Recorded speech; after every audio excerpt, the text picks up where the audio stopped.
Recently I cobbled together a strip sander from wood scraps and built it around my big Makita belt sander. Below is a link to that video. It worked better than expected and was even able to make thin veneers. An instrument maker who saw it really liked it and wanted one, so I decided to make one, but with a few changes. This time I made actual drawings instead of just figuring out what I needed as I went along. And we decided to use the cheapest sander available, a $50 Ryobi. I was interested to see the performance differences between the two. Aided by the drawings and my first sander, I began making and assembling the parts, making adjustments as I went along, until I finally finished the heart and soul of the sander, the fence, which can make adjustments on camber and thickness. With the hard part out of the way, next came the base and mount for the sander. In the future, if a different make of sander is used, a new mounting board will be all that is needed.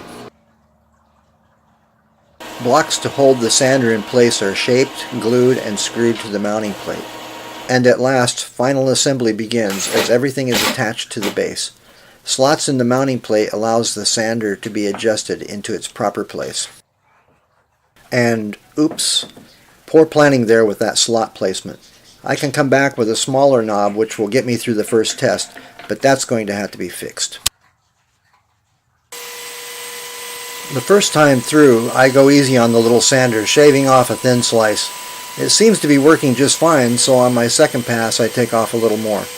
To tell the truth, it seems to be working much better than expected. Hardly any stress on the motor.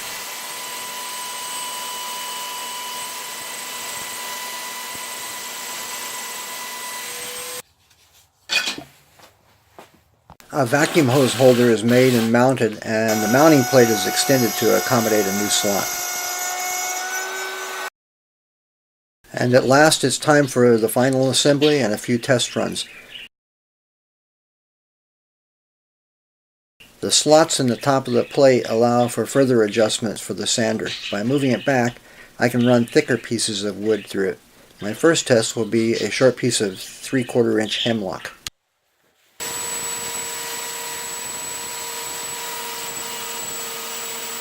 It works just as expected, so I move the top plate back and make some runs on a thin piece of cedar.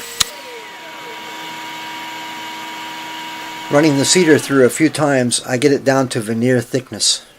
It's surprising how well the little sander works. Only time will tell how it holds up, but even if it doesn't work out, it won't be a problem to replace the sander and carry on.